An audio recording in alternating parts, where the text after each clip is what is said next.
So good day, everyone. It's Friday, and it's the first Friday in February. And I have a very special guest today. It's Charles Bracken, who's been on our show before. And Charles is probably the most knowledgeable person I know who's got the whole night sky in his head.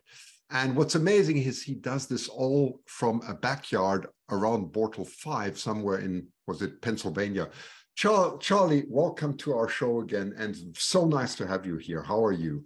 Thank you so much, Christian. I always feel like I'm among friends here. It's great to be in a place where everyone on the chat is chatting about astrophotography, and we all care about the same thing. So I'm thrilled to be back. Thanks for having me.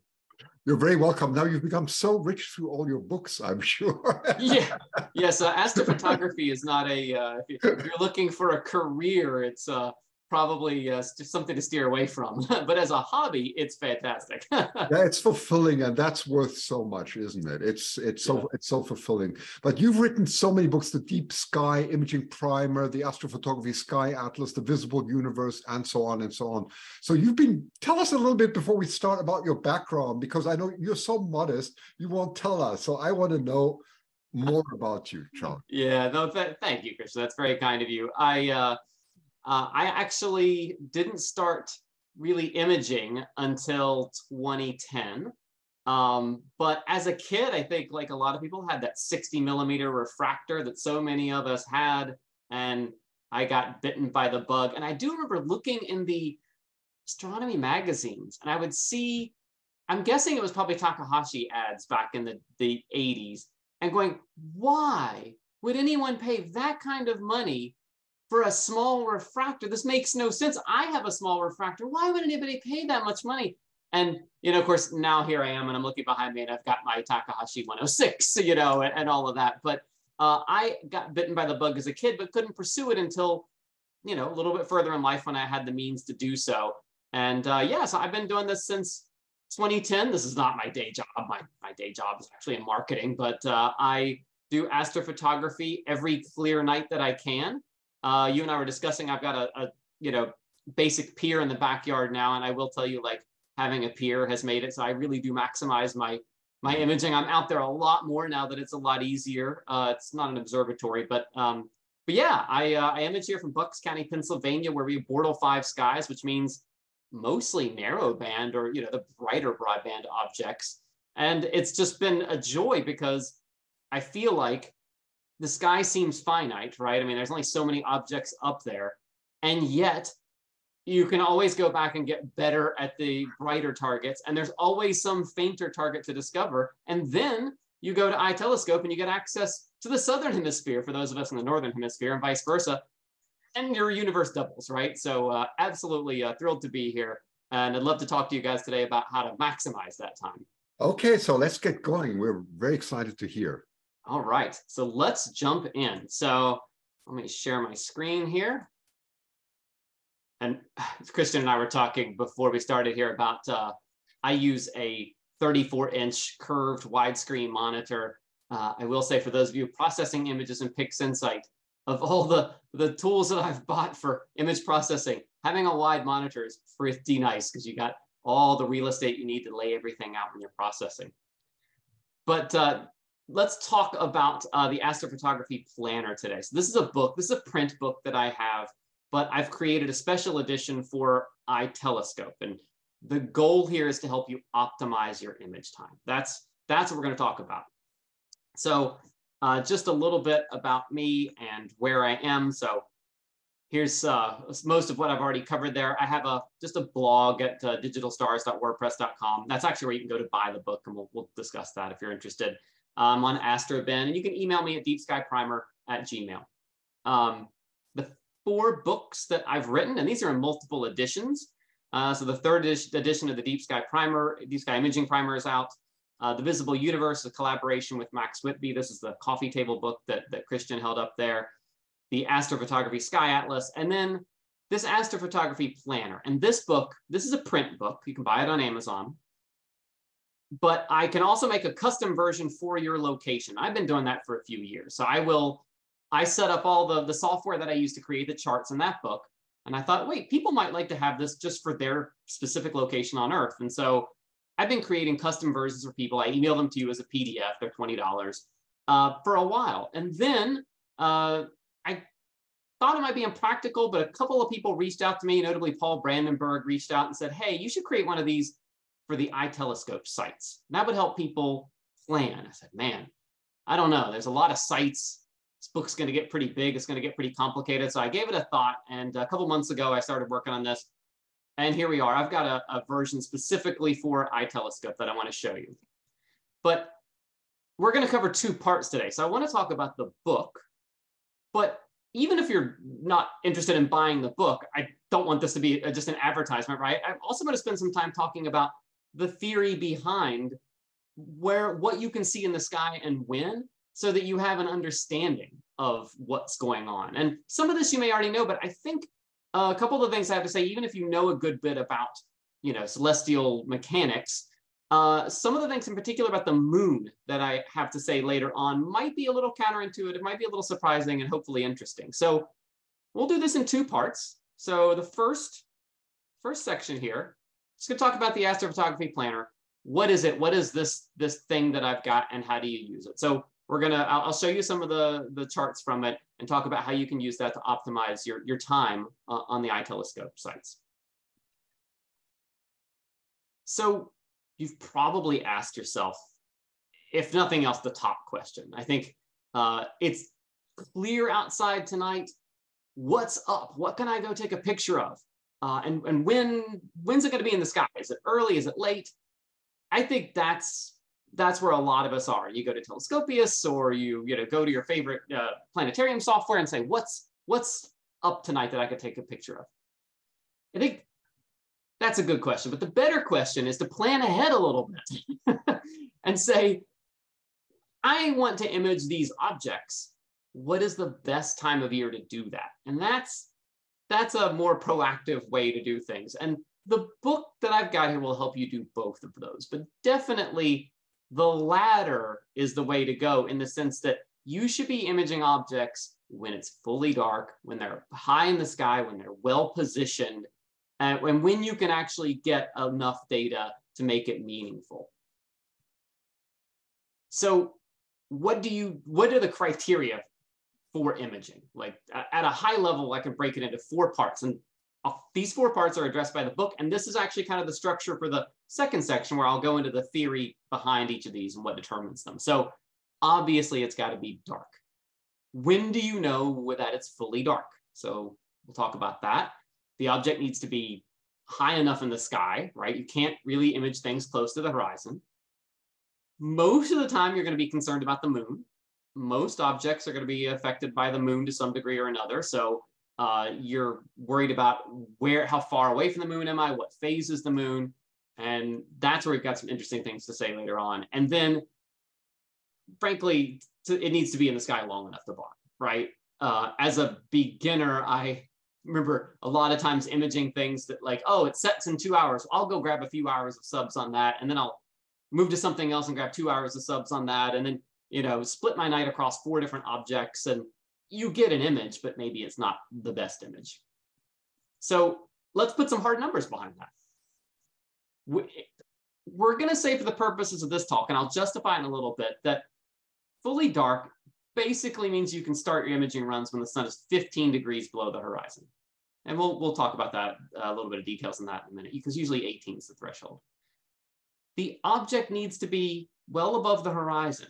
And for this, we're going to say 30 degrees. When I do custom versions of the planner, I will do them based on 20 degrees. And the only reason I do 20 degrees is because sometimes there's an object, like here I'm near Philadelphia in the US. I'm about 40 degrees north latitude. The Lagoon Nebula M8 is wonderful and it's bright, and I really want to take a picture of it, but it's pretty low to the horizon for me. I might allow myself to go down to 20, but the results aren't as good as they could be. So we're going to limit ourselves to 30. And also, I know that some of the scopes at iTelescope limit you to 30 or 35. They actually don't want you to slew lower than that. And that's sometimes just due to the position they're in inside the observatory. So 30 is a good start, and we're going to justify that later as well. The moon It depends on the object type. So you probably already know this, but broadband objects, so reflection nebulae and galaxies, don't do well with a lot of moonlight. Narrowband imaging, you can cut through a pretty good amount of moonlight most of the time. And then how long is it in the sky, right? Really, you want to hit those nights when the object is as high in the sky as it can be for the whole night, or as long as you've got time to image. And that maximizes the night that you just spent. So the book has 4 kinds of charts. So this first one, I'm going to go through each of the 4. This is the annual visibility chart. And this is kind of in that question of like, hey, what's in good position to image tonight? Or I want to get some time in May. What should I be imaging then?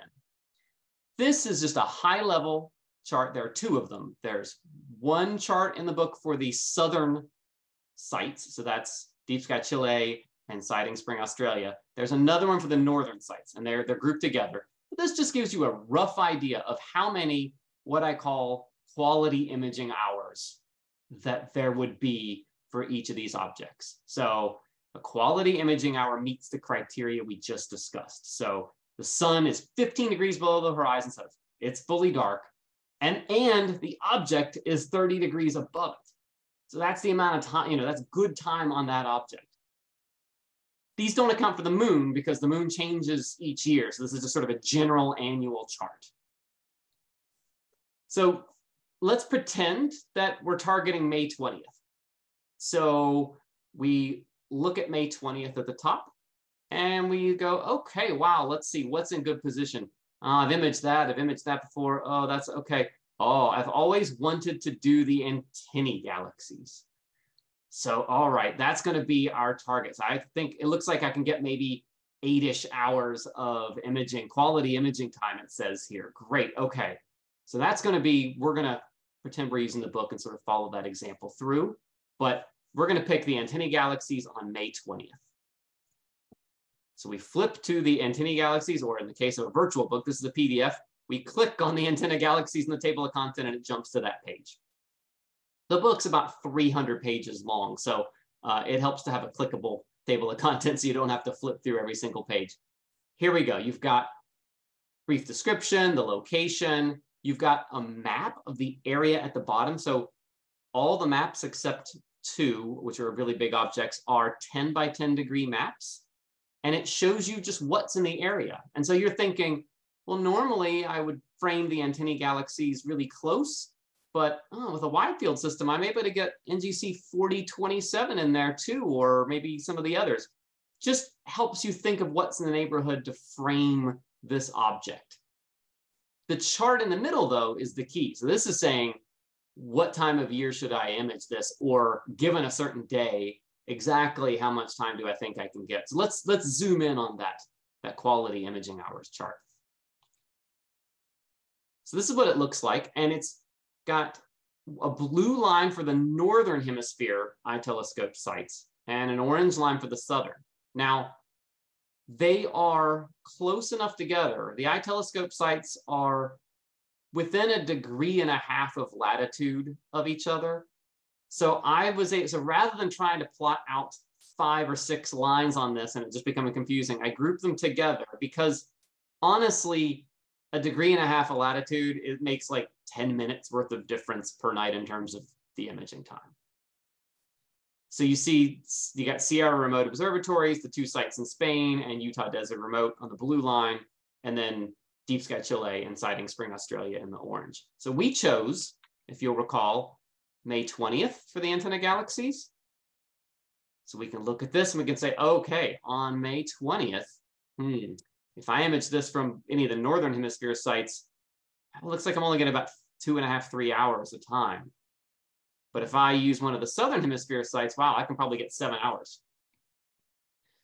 You can also learn from this chart, had you targeted this object back in, let's say, late March, from the southern hemisphere sites, you could get 10 hours in one night of data on this target. If you're planning ahead, you're thinking, wow, okay, maybe next year I target that time, right? All right. You flip the page to the next page and you see these are the third type of chart. These are the detailed charts. And the question these are answering is, when in the night is my object positioned? When can I get these quality imaging hours? So we've already said, like, we're going to choose the southern hemisphere. We say, okay, the scope I want is at sighting spring. I'm going to look at the chart and let's zoom in on that one.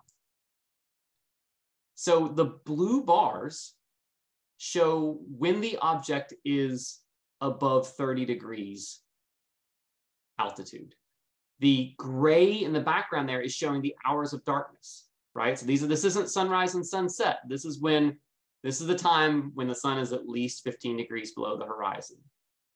So again, we look at May 20th and we say, okay, it's helpful to read these from bottom to top. So the bottom is the evening, midnight's in the middle, and the next morning is at the top. So you can see, all right, on May 20th, this object is already, when the sun is below the horizon, when it's fully dark, on May 20th, this object is already above 30 degrees. The blue line has already started there. So I can start imaging this the second it's fully dark. And that looks to be around 6:20 or so, something like that. It then sets, or doesn't set, but the object reaches 30 degrees in altitude as it goes around, and it's going to start being below 30 degrees altitude at around 1:20. So I know from about 6:20 to about 1:20, this object on this day should be above 30 degrees altitude and the sky will be fully dark. So if I were to go purchasing or go booking time on the telescopes, that's the time for this object that I'm going to want to target. The fourth type of chart, this is the final kind of chart, is to say, oh, right, the moon. We need to think about that. So there are charts for every individual site in there. So all the different iTelescope locations are with in the back with data for 23, 24, and 25. So I always do these books as current year +2. So you get all of the moon data in detail for 23, 24, and 25. They do have to be site specific because now longitude matters. So yes, these sites are generally at very close latitudes, but longitude determines where you are on the time zone. And so that means that the hours of darkness are going to shift. So it's almost like taking this chart and shifting it left and right. So they're specific to the site, but you flip to the back and you say, oh, May 20th. Okay, that is right around the time of a new moon. Great. And you can see the moon is not in the sky. So the dark bars indicate when the sky is completely moonless the whole night. The moon is not going to bother you at all that night. So this is a broadband object. It's a galaxy. It's going to be up from sunset or from full darkness time until about 1 in the morning. And the moon's not in the way. Great. It's a go. Let's image this target. Now, just to show you, you do have to look at the moon, because if you pick May 20th, 2024, that's not a great time. That's actually just before a full moon. You're 2 days before full there. And you can see that the only time that the sky is moonless, all the way over here to the right, the sky doesn't even, the moon doesn't set until about 3 in the morning. And our object is already down close to the horizon, if not below it at this point. So you're not really going to get any dark skies to image. So this is the 2024 dates would not be good for May 20th. You'd probably move your date back and say, oh, let's do this in earlier May, something like that. So that's how to use the book. It covers 108 areas of the sky. So sometimes I say objects, but really most of these are areas. So some of these areas have a single object in them, but most of them have a lot there. So you saw that even with the antenna galaxies. There were several other galaxies in the area you might want to frame. And then, there'll be a map for each that sort of shows you how those framings might go. So that is the book. It's $18.99. I customized them for you with your name on it, send it to you as a PDF. I do have to manually make them. They take me a little bit of time to make, and I do them in batches. So usually if I'm around, I do them the same day. If I'm traveling for work or something like that, it might take a couple of days. But I know some of you on this call have already ordered them. Thank you. I hope you're already enjoying them. I saw your names because I typed them in as I was, preparing your PDFs last night or this morning. So thank you. I appreciate that. I hope you're enjoying them. You can go to digitalstars.wordpress, click on Astrophotography Planner at the top, and then you see here there's 3 buttons. One is for buying one on Amazon. One is for you want one custom to your site, and those are $19.99. And then the iTelescope one, $18.99. That's for all the iTelescope sites. Or Christian, when he sent out the invite for this, there was a link. It said Astrophotography Planner. If you click on that, it'll take you directly to this page. It is a 2-part checkout. I've had a couple of people. I need your name and your email address. You'd be surprised the number of people who send me PayPal for books, and they're using their company's PayPal or their small business or their wife's PayPal or their husband's PayPal. And I send it to the email address on file and they say they never got it. So I do ask for your name so I can put it in the book and your email address that you want it sent to. But I also need you to pay me. I have had a couple of people submit their information, and then you got to click the second part, which is to send the payment. So I've had a couple of people that I've prepared to make books for, but they haven't sent payment yet. So should be a fairly simple process though. So that was a whirlwind tour of the book. Before we go on to the second part, maybe let's pause, and I'd love to answer any questions. Okay, so if you have questions, please put them in the Q&A section. Let's have a look. 1 second. Okay, so let's go. Richard is saying, when ordering a custom version, can we request specific objects? So not at this time, alas. No. I will, every year or two, I go in and I sort of expand the database a little bit. It's currently got 108, but it's just too difficult and time consuming because I have to do a lot of recoding if I add new objects. So at this point, no. Okay, and by the way, please, Robert and so on, put your questions in the Q&A because I just see them popping up in the chat. Thank you very much. Richard, another one. Do the charts account for daylight saving? Great question. The answer is actually no. And I put a little note at the bottom of the chart saying that if it's summertime and daylight saving time is in effect for that area, to add an hour to what you get off the chart. The reason I can't do it is that daylight saving changes by location and by year. So for instance, Chile has pre-announced dates for their daylight savings time implementation. They moved them 10 days last year randomly because they had a constitutional vote and they moved them. And so if I put them in the charts, I can't predict that either legislation or something is going to change them. So I just leave it to you to sort of say, look at the time and make sure that it's not daylight savings. If it is, just shift it by an hour manually. Sorry. Okay. Do you want to take another one, or are you? Yeah, I see them. Christian, I got to defer Charles's question straight to you about lifting the maximum. Okay, no, it's a very good question. So the question is very relevant. So what Charles is saying, I see from the planner that the object can be image 7, 8, 9, or even 10. Yeah, absolutely. A night. Does this mean our telescope will lift the restriction for a maximum of 4 hours? So Charles, this is more a community question, really. We're not there to stop you from imaging. It's just we have to give people a chance, right? That's really what it's about. And if we lifted it, we would probably get a lot of angered members if one telescope gets blocked the whole night. With 4 hours, though, having said that, you can do a lot, right? So if you plan well ahead, you're going to get many 10-hour nights, and all you need to do is just plan it carefully, and you would be fine. So I hope you understand that is more the consideration for everyone. Yeah, I think you had a smiley face next to that too. That was a good question. And Evelio saying times are UTC.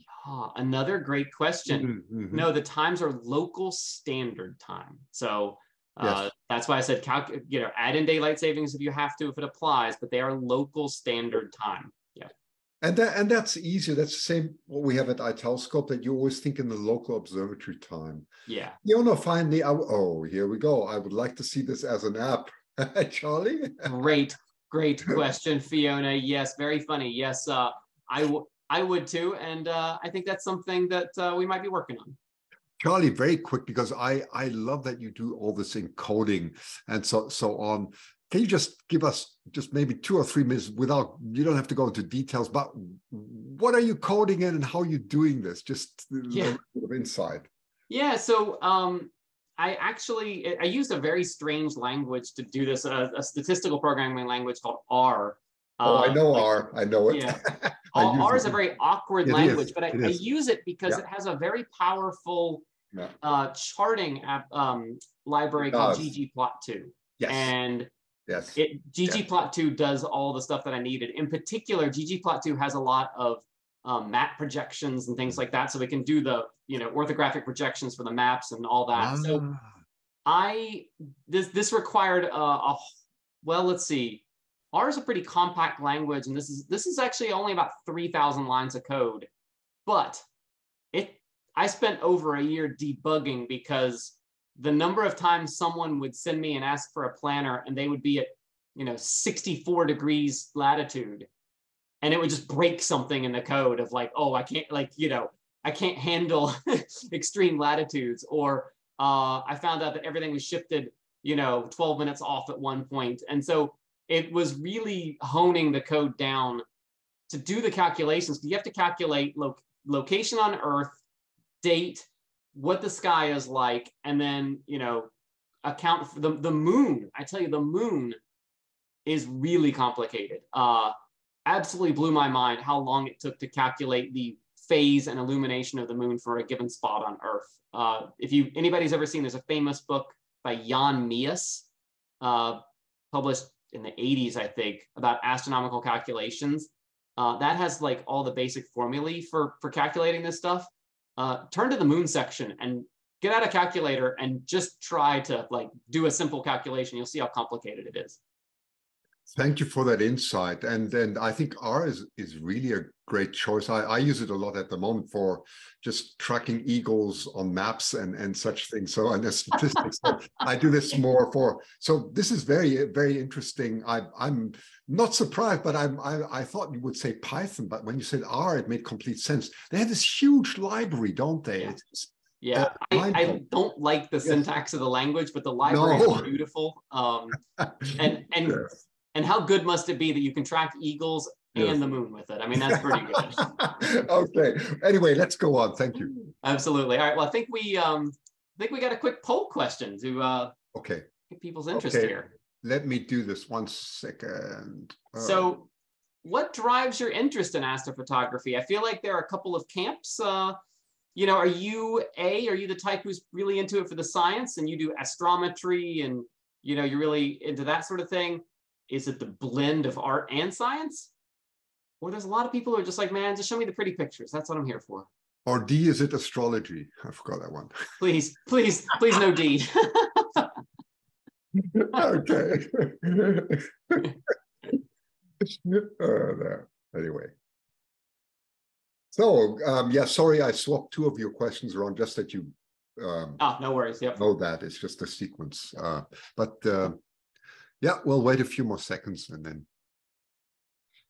I have a feeling I know. I'm going to predict. I'm predicting that it's the blend. It's I think a lot of people like both. And you, from what I see, that's correct. We're going to wait a few more seconds. You're absolutely right. And I think that's what the driver is. Probably yours too, isn't it? Yes. Yeah, definitely. And one leads to the other. Like you look at the pretty pictures and somebody says that's a Wolf-Rayet star, and you're like, what's a Wolf-Rayet star? And you go look it up. You're like, wow, that's fascinating. So like it kind of feeds on itself. Isn't it? Yes. Okay. Well, we'll end that and we'll share, and you can comment on that. There we go. 78%. It's the blend. Got 10% just in it for the pretty pictures. 13%. We got that's our astrometry crew right there. Yes. That's the and I have to say, like, what you can do from the science perspective. It used to be you just admired the science from afar and like what the big professionals were doing, and now you can literally do exoplanet measurements from your backyard with like a normal sized refractor. I mean, it's crazy. So you can definitely do both now. Okay. All right. That's great. Thank you, guys. We got another poll question coming up in a little bit, but let's go to part two. So where did I get all this stuff? Like what does 15 degrees below the horizon mean? And what's this why 30 degrees above the horizon for objects? And what's the theory, so to speak, behind some of this? And theory, it's not super complicated, but let's just talk about it so that you understand it better. So just got 4 questions that we're going to answer. So when is it fully dark? How high does an object get and when for a given location at a given time? What is the impact of the moon? And then how long is an object in the night sky? Here's, this is one of my favorite, the Garlic Nebula CTB1. This is a long exposure narrowband image from light polluted Bucks County, Pennsylvania. So it shows it can be done. All right, the first question here, when is it fully dark? So you may, I don't know if you've seen these before, but there's sort of a standard. This comes from, I don't know, 18th, 19th century. I don't know exactly when, but when the sun is between 0 and 6 degrees below the horizon, we call that civil twilight. That's when you've got a pretty sunset. 6 to 12 is nautical twilight. That's like dusk, basically. The sky is pretty much dark. And 12 to 18 is when it becomes fully dark, and we call that astronomical twilight. And the usual standard is that 18 degrees below the horizon is as dark as it is going to get. That is fully dark, and that's when the sun's light is really just no longer affecting your part of the atmosphere. You can see the effect of latitude is pretty huge, though. And for those of you who live in Europe or any place that's around 50 degrees latitude on either side of the Earth, you already know this. But I've just chosen I picked 3 cities here. So one at 30 degrees latitude, one at 40, one at 50. So you can see the gradations of color here are the different twilights. And then this sort of fully dark period is the darkest shaded part. So let's say that's when the sun's 18 degrees below the horizon. We'll say for now that's fully dark. If you're at a mid latitude, like Houston at 30 in the US, in the winter, right around the winter solstice, you're getting 11 hours of full darkness. But in the summer, it doesn't vary that much. It's actually about 7 there.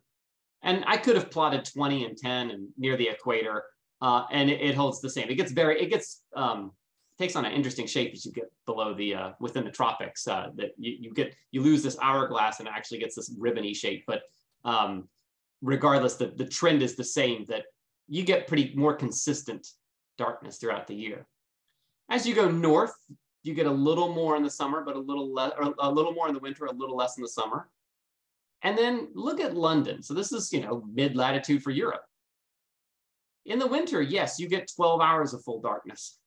But from, I'm not telling anybody who lives there anything they don't know, but from mid-May until August, it never really gets fully dark. The sun doesn't reach 18 degrees below the horizon. So what you don't get a proportional gain. So in the winter, you're only getting 1 additional hour. And in the summer, you're losing all of them, right? So I admire the imagers for extreme latitudes. And when I create custom charts for them, they have a hole in the middle. So when I show them that visibility chart of all objects, there's no imaging time available to them in the summer. So they're really, maximizing the time they've got. I showed those levels of twilight, though. I'm going to say that you can start imaging at 15 degrees, though. So there's not a lot of empirical data that's been published on this. This, though, is from Paranal Observatory in Chile. You've got nice, pristine, not light polluted skies. Basically, you can see by the time the sun gets about 15 degrees below the horizon, that's pretty much as dark as it's going to get. It's going to vary by the amount of light pollution you have, or the humidity in the air and things like that, how much sort of the sunlight is being scattered. But I'm going to say, for the purposes of the book and for the purposes of my personal imaging, I start when the sun is 15 degrees below the horizon. Worst case, maybe the first couple of sub-exposures at most are slightly brighter, but it's pretty darn dark at -15. The mechanics of this we can look at from like a geocentric perspective. So here's our little guy. he's in Houston. And if, you probably know this, but your latitude is the distance that the North Celestial Pole is above the horizon. Sorry, Southern Hemisphere viewers, it applies to you as well on the opposite side, but the celestial pole is that distance above the horizon for you.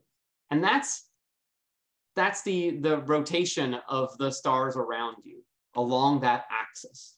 So at the equinoxes, the sun is going to be along the celestial equator there, right? So you can say that at the equinoxes, the sun is going to be 90 degrees minus your latitude high. So for this guy in Houston, that's 30 degrees north. At the equinoxes, the sun is going to be passing over 60. That also means the sun passes that far below the horizon too.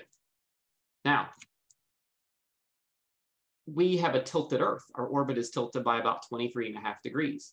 So that means, and again, we're looking at this at a geocentric model. So like we're looking at it just before we knew that the Earth went around the sun and everything, we just looked at how things spun around, and this is what you get. The sun is 23 degrees higher in the summer, 23 degrees lower in the winter. And if you compare that with Houston versus London, you can see what's happening, which is that in the summer, the sun isn't getting nearly as high as it does in Houston, but it also isn't getting very far below the horizon. So if we look at the summer sun, it's actually not that much different from Houston. It's 20 degrees lower, but it's only getting 16 degrees below the horizon in the summer. And so that's what's causing that effect that we showed here, which is that the sun's only getting 16 degrees below the horizon. 18 is technically like the end of astronomical twilight. So that's the challenge there. Now we'll use 15 degrees below the horizon in the book, and maybe that gives you a few minutes of imaging right around the solstice, but it's not that helpful for those who are at those high latitudes. Thankfully, iTelescope does not have this problem, right? The scopes here are at what, around 37, 38 north and about 30 degrees south. Your nice mid latitudes, you're getting good consistent time throughout the year. But that's the mechanics of it. Question 2, how high does an object get and when? So you've probably, the same model, but you've probably heard of circumpolar objects, right? So there are objects around the pole that never set where you are. And that's, that's determined by your latitude, right? That's how much space you're going to have between the pole and your horizon. You're also going to have those objects for you that just barely rise. And we'll talk about one of those for me in a second. But here's the math. If you want to know for any given object, what is the maximum altitude it will reach for your latitude? It just depends solely on your latitude, but that's the maximum altitude it's going to reach. It's 90 degrees minus the absolute value of the declination minus your latitude. So you can say, all right, you're at 30 degrees north latitude. You want to look at you want to image an object that's 15 degrees plus declination north. It's going to get to 75 degrees high in the sky. And 75 is great, right? You're way up there. You're not looking through much air. That's when the sky is at its best. It's at its darkest. So that's a great object for you. A terrible object for me would be Omega Centauri, right? So technically I can see it on a couple of stays in the summer. And if I were on top of a mountain looking at a flat horizon, right? But you can see the math here that from 40 degrees north where I am, Omega Centauri's maximum altitude is 2.5 degrees. So not a great target for me, but a great time to use Deep Sky Chile or Siding Spring as a location where you're in the southern hemisphere. But what does it mean when an object is that low? Well, you can plug it into Stellarium.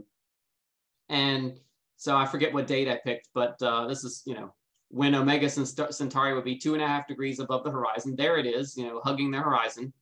And it's very nice. Stellarium does this extincted magnitude for you. And they say, well, normally Omega Centauri is magnitude 5. But for you right now, it's actually closer to magnitude 8. And that's a huge difference, right? That's what, like more than it's basically 15-fold or something difference in brightness. It could just the couple of magnitudes there, or about a 10-fold difference in magnitude, in brightness for those magnitudes. So what's going on there? Well, this gets us to the question about altitude and why we said don't go below 30 or 20 on a good day. When you are looking straight up, you are looking through the minimum amount of atmosphere that you could to look at the sky. We call that one air mass. When you were looking at 45 degrees, you're actually looking through 1.4 air masses. As you approach the horizon, it grows exponentially, or it grows by the, I think it's the secant. And it kind of breaks down actually as you get within a few degrees of the horizon. But you could be looking through 100 miles of thick air if you're looking out at directly at the horizon, versus, you know, not looking through that much when you're looking straight up. So if you're looking 5 degrees above the horizon, that is 10 times the air mass that you're looking through versus when you look straight up. Even at 30 is kind of a good threshold. That's 2 air masses. That's twice as much air. But you think about that, twice as much air, that's twice as much opportunity for light to be scattered, twice as much opportunity for, you know, variation, twinkling, and the ruining of seeing. And we'll also see there's some refractory effects as well. So these are the more exact numbers, but extinction is the one thing, and that's what Stellarium showed us. So it said that, you know, when you're looking at something, you know, 2.5 degrees off the horizon, it's like 10 times dimmer. No exaggeration, but it's like 10 times dimmer. It's not very bright. You're just looking through too much air. At 30 degrees though, right, you're losing about 20% of the brightness of an object just due to the atmosphere you're looking through. Differential extinction. So different wavelengths of light are affected differently. So I plotted red, green, and blue here. And what happens is the color shifts. Red is extincted less than blue because the blue light is scattered more, the Rayleigh effect, right? This is why sunsets are red, right? The red light is less scattered, the blue is. Anything close to the horizon. If you were to hold a white card, you know, 20 miles away from you and, you know, move downward, right? It's gonna get redder as you go down because the ratio of red to blue light changes. So at 30 degrees, the red is about 20% brighter than the blue. Then there's differential refraction. So the air acts like a very weak lens. Imagine it's made of glass, but it's just not very dense glass. What you end up with is basically chromatic aberration. You've got a single lens here that the air is forming. And so, and you've probably observed this too. If you look at stars close to the horizon through a telescope, you'll see that they spread out vertically into like a little spectrum. They're a little rainbow. And the red light and the blue light are being refracted differently, just like they would be through a singlet refractor, just through a single lens. And at 30 degrees, you see just starting to see the effects of that. And then finally, the fourth one is turbulence, right? So this one is an obvious one. As you look close to the horizon, the stars twinkle like crazy. They almost flicker in and out of existence. It's just, you're just looking through so much turbulence there. It ruins your seeing. Your resolution is not going to be great. So we're going to set 30 degrees. Like I said, that's what we're going to consider. Like when an object is above 30 degrees, well, number one, most of the iTelescope sites will let you look at it because you're clearing above the observatory, but also it's just, you don't want to image below that anyway. And I covered, you know, all of these here. It's dimmer, it's stretched out across in a spectrum, it's redder, and you're losing a lot of your blue signal, and the seeing is usually garbage. So 30 degrees is a pretty good threshold. Okay, before we go to the last two mini sections, they'll be quick, I promise. I'd love to hear this one. If you could meet one scientist, you can pick living or historical, who would it be? And this one, I think, just type. You want to type it into the chat. Yeah. Type it in the chat. That's what it's meant for. Yes. Yeah.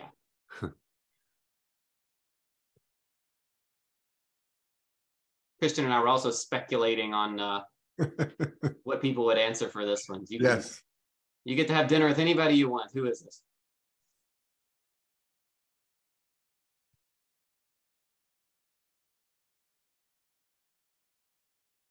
Got Hubble, Lord Rutherford, interesting. Oh, wow. Rather, that's a good one.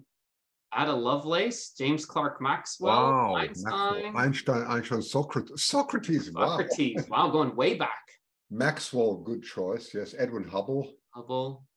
Richard Feynman, good choice. Anyone? Yeah. Oh, here's some. That's good. Penny jump cannon. Wow. Somebody's already got friends who are scientists.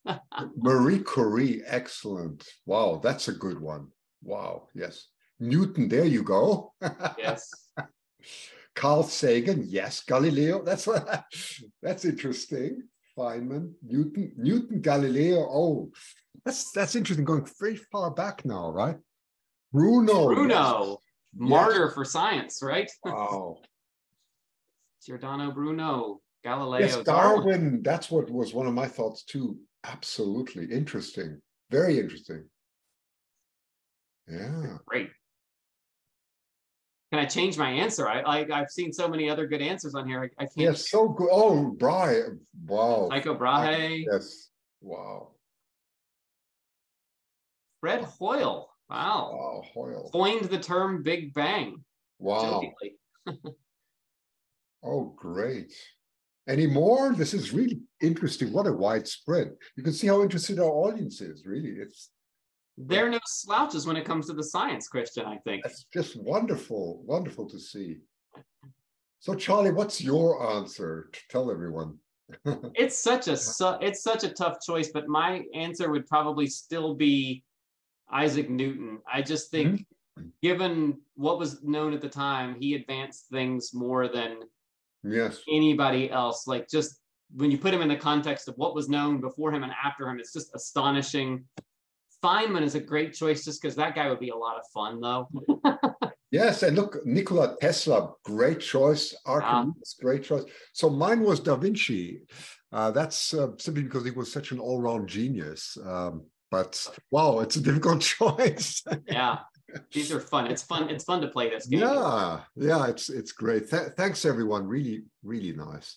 Yeah, those are great answers. I agree with all of your answers. I want to meet all of those people. Okay, so we're in the home stretch here. So let's talk about the last two things. And this is where I think I've got some maybe surprising or counterintuitive insights for you. So what is the impact of the moon? That's a big question. When can I image? So it's hard to quantify, to be honest, because there are a lot of variables beyond just the moon's phase. So we obviously know how far away from the moon do you need to be in the sky, right? The angular distance from the moon, but also it's the atmospheric conditions that you have, right? If it's really humid in the summer, around here I particularly find like the moon feels a lot worse in the summer when it's humid than in the winter when the air is dry. If there's a smoke or forest fire or something, like forget about it. Like that just scatters the moonlight like crazy. Surprisingly, reflected light from the ground for those in snow impacted areas all winter doubles the impact of the moon, so to speak, right? You got the light and then the reflected light. So it's a little hard to quantify. So we're going to make some generalizations with some models here that I think will help. But it doesn't matter as much for some objects as others, and we'll discuss that too. So the first thing that I find surprising is that the moon's phase is not what determines how bright it is. It's something called the phase angle. So if you imagine the Earth, moon, and sun as a system, then the exact angle of where the moon is and the incident light being reflected back to you is what matters. And that does not correlate with the moon's illumination cycle. So the rounded curve here is showing how, the percent illumination. And that you might be able to like go to Telescopius or Stellarium or whatever, and it says the moon is 52% illuminated tonight. And you think, okay, that's half as bad as a full moon. But it's not at all. That light is not coming at you from as direct of an angle. And so this blue line, so the black line shows the percent illumination. That's just a cosine curve, basically. The far more complicated thing to calculate is the phase angle brightness. And that shows here the somewhat counterintuitive result that at a half full moon, at the quarter, it's only about 15% as bright as it is at full. So really, right around the full moon, it's bad. Like plus or minus 3 days from the, 2 to 3 days from the full moon, it's really bright. But there's something called the opposition surge, which is an effect of this phase angle thing, that as you get within a couple of days of the moon reaching full, it just jumps up exponentially in terms of brightness. And if you've looked at the moon, right, it kind of makes sense. People aren't very good at judging brightness, at least on a linear scale. But certainly you've looked at a truly full moon on a full moon night and gone, whoa, that moon is bright. And then you may have noticed that a couple of days later when the moon is, gibbous, it doesn't have that same, like, it's not just shining in your eye like it was. And that's a real effect, and it's big. But I think the great news here is that, at least compared to a full moon, a quarter moon isn't nearly as bad. It's only about 15% as bright. So I think that gives you a little more freedom, for potentially imaging broadband objects during a quarter moon or smaller. The other thing about a quarter moon, it's not in the sky all night.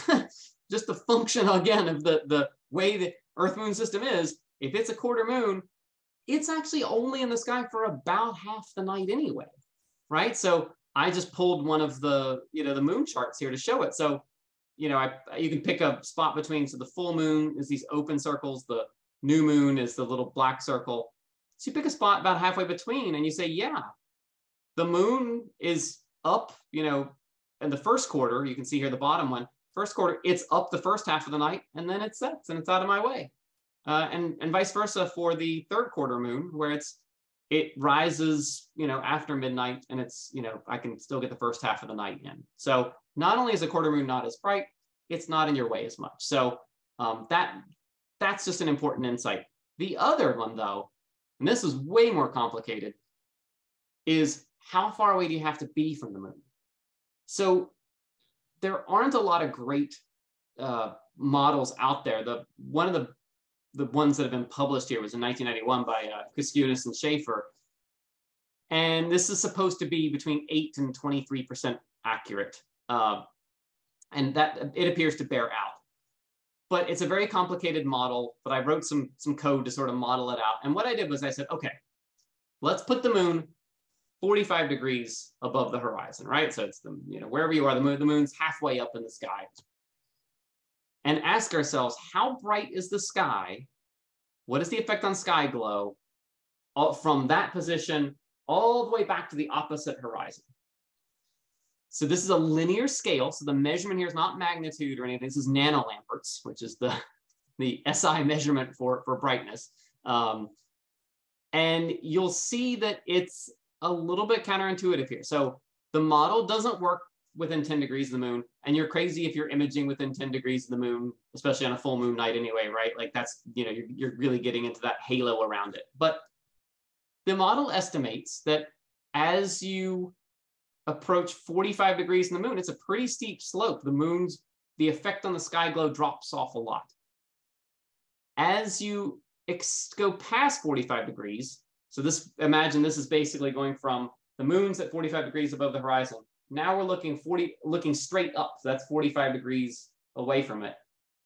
And then as you start moving back further away, it doesn't have that much of an effect. It doesn't get that much dimmer. And then really interestingly, as you approach the opposite horizon, the moon's effect starts to grow back up again. And that's because you're looking, as we discussed, you're looking through more air, as there's more air to scatter the light. So this is just a model. It's a fairly accurate model, but the things that I take away from it are, number one, reiterate what we talked about before, which is when you get within 30 degrees of the horizon, even if the moon's on the other side of the sky, it's going to be scattering that light a lot there anyway. And so another reason not to go below 30. But the other was that really once you get past about 45 degrees angular distance from the moon, you don't really need to get, so the difference between 60 and 45, probably not that meaningful. So once you're around 45 degrees, it's about as good as it's going to get. So if you test it and say, oh, okay, I can tolerate this level of sky brightness 45 degrees away from the moon, you know, you're fine. And it's not going to help you to try to get 60, 70, 80 degrees away. So somewhat counterintuitive. Again, it's based on a model, but you know, this just gives you a rough inkling of how far away to be. My rules of thumb for this, so this leads us to the different types of objects. So star clusters, those are point sources of light. In post-processing, you can do whatever you want to the background. You can dial it down, and I will image them during a full moon. It doesn't matter. Like, they really don't have that much effect.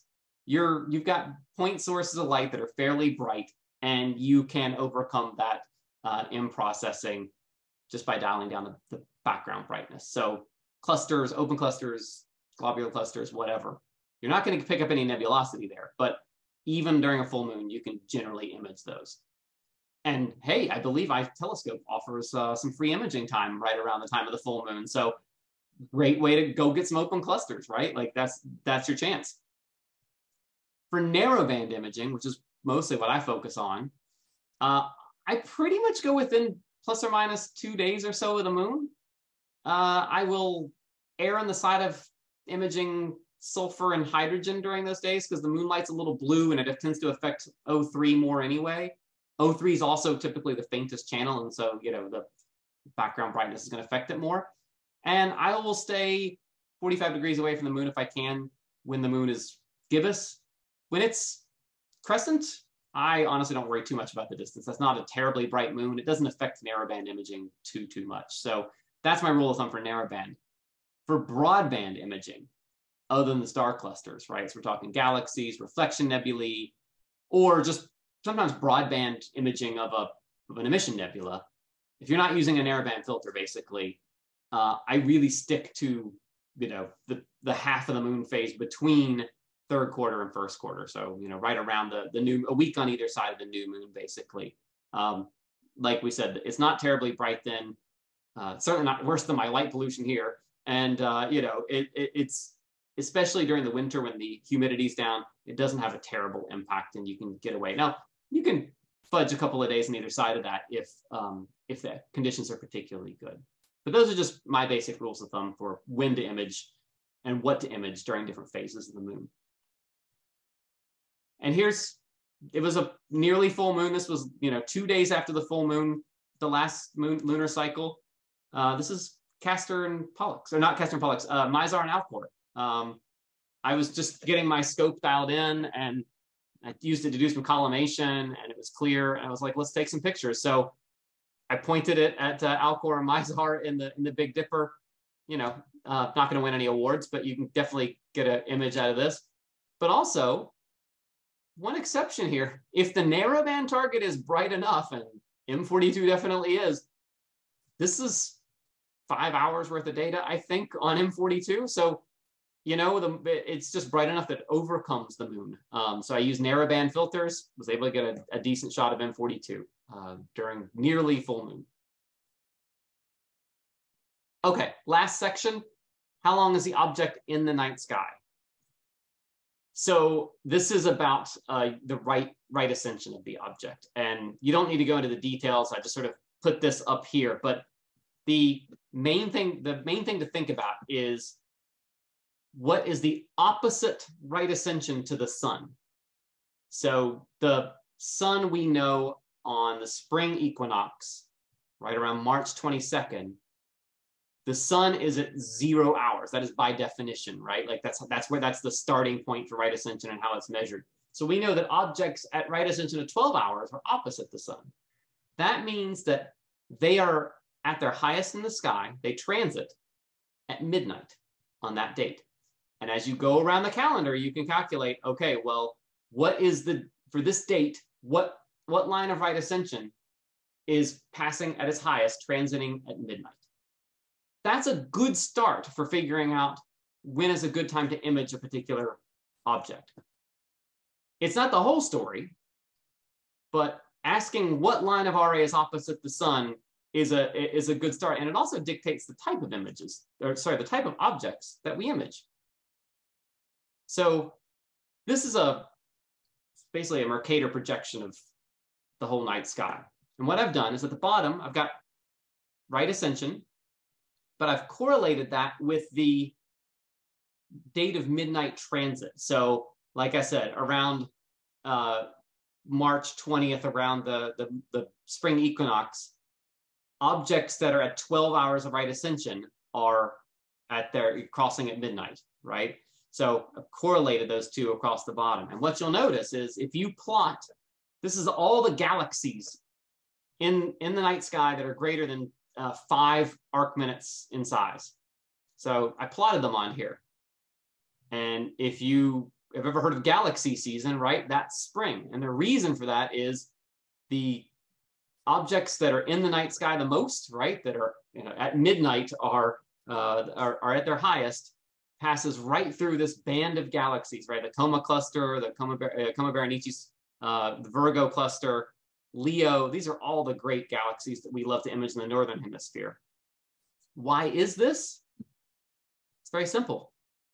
The Earth's orbit, when we are in spring, the sun is on the side that we would be looking toward the center of our galaxy.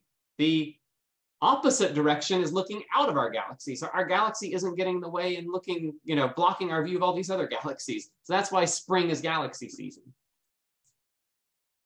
If you look at midsummer, that is when the night sky is turned to face the center of the Milky Way, so Sagittarius. And that's when you've got, all these great, especially for the southern hemisphere sites, you can image all these amazing targets. We're looking to the densest part of the center of our galaxy. And that's, you can see that would be these lines of right ascension around 1819. And here I've overlaid this with all the emission and reflection nebulae in the sky. And you can see there aren't very many of them outside the plane of the Milky Way, right? So nebulae in general are objects these are within our galaxy.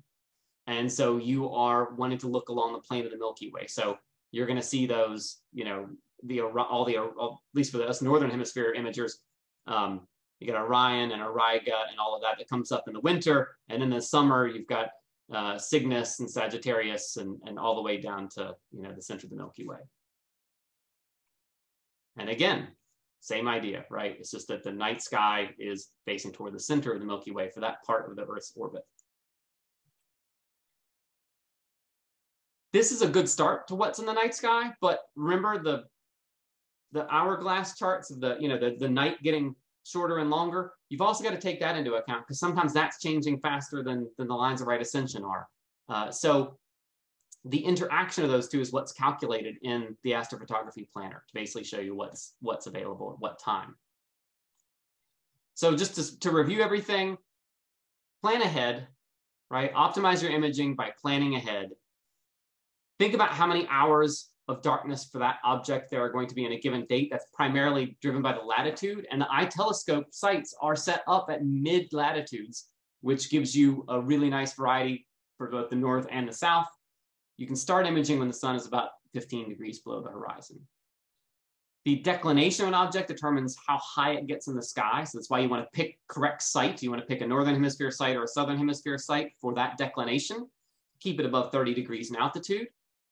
The moon phase we talked about, the full moon is disproportionately terrible compared to at the quarters, which is when the moon's half illuminated. So you can't just use the percent illumination to tell you how bright the moon is. And we already reviewed the rules of thumb.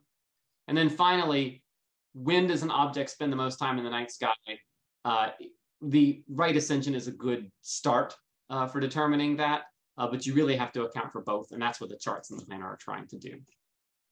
So I hope that gives you just an overview of what's behind the math, no details of the math, but the theory behind that. Again, this is where you can order the book. My phone's been buzzing here, so I'm thinking a couple of orders just came in. Appreciate that. I hope those of you who already have it are putting it to good use. Get in there now, block off those hours before somebody else gets them.